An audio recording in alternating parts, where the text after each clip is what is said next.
Okay, hi Facebook Tribe, it's Bonnie Urbay, host of the PBS show To the Contrary, and with me is Blake Dremann, who is a lieutenant in the Navy, and we're here to talk about the announcement yesterday by the Pentagon that transgender service personnel at all levels can now serve openly in the military. So Blake, first tell me your story. How did you transgender? When did you do it?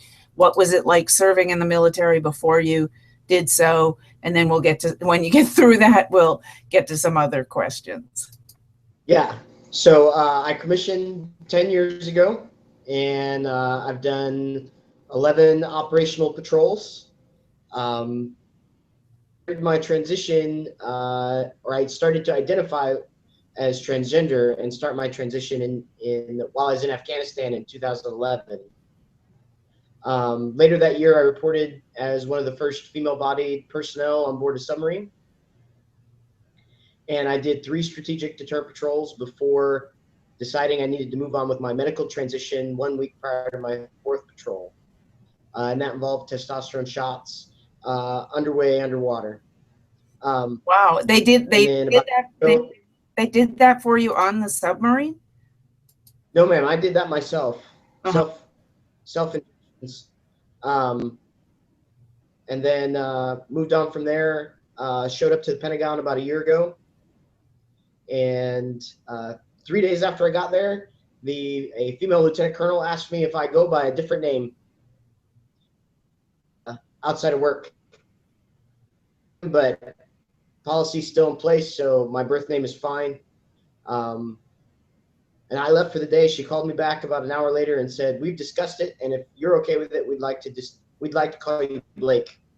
And since then, it kind of spread around slowly within my division, and the command has been really supportive, knowing that there were left and right limits as to what we could and could not do.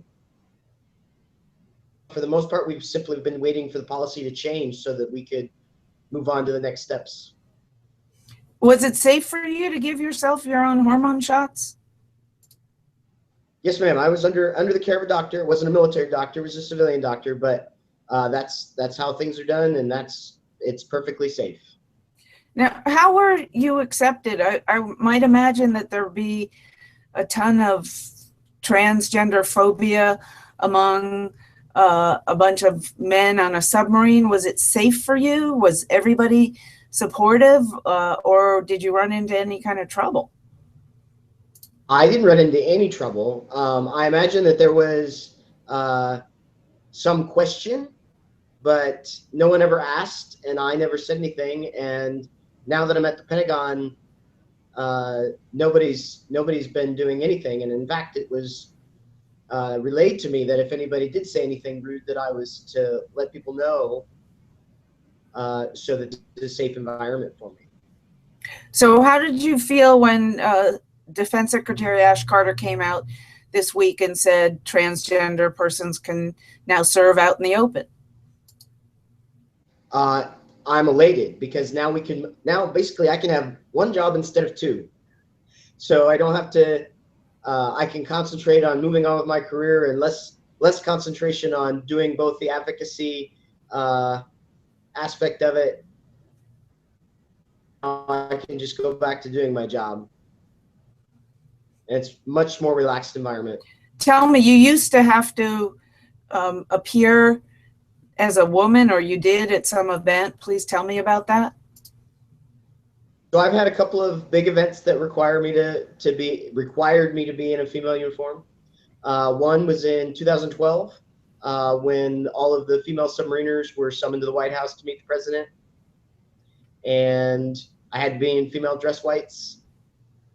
And then I came out to my command. I was awarded the Navy's Robert F. Batchelder Award for one of their top supply officers in the Navy. And they did a big ceremony in the Pentagon, but it was put out that I needed to make sure that I wasn't going to try and make the ceremony a political event, and that I needed to make sure I showed up in the appropriate uniform for the ceremony, which meant that I showed up in a female uniform. How did that feel? And I understood that. The policy hadn't changed. That was what it needed to be. It's uncomfortable, but you learn to deal with it. It's uncomfortable, but you just learn to compartmentalize, and you kind of shut it out and move on to the next thing. Now, how old were you when you decided to transgender? So I was 30 when I decided to transition. And a lot of kids are doing it now at very young ages. 30 is a little old, isn't it? So yeah, a lot of people are doing it younger and younger, but part of that is because we've got better knowledge and better medical care, and we're not forcing those kids to be the gender that they don't identify with to meet societal norms. We're realizing that allowing those children to transition is better for their health, overall success in life.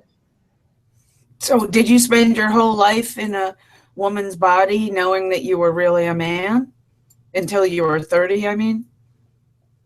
Oh no, I've known since I was young, but at the same time, you grow up in the night, grow up in the 80s and the 90s, and that just wasn't allowed.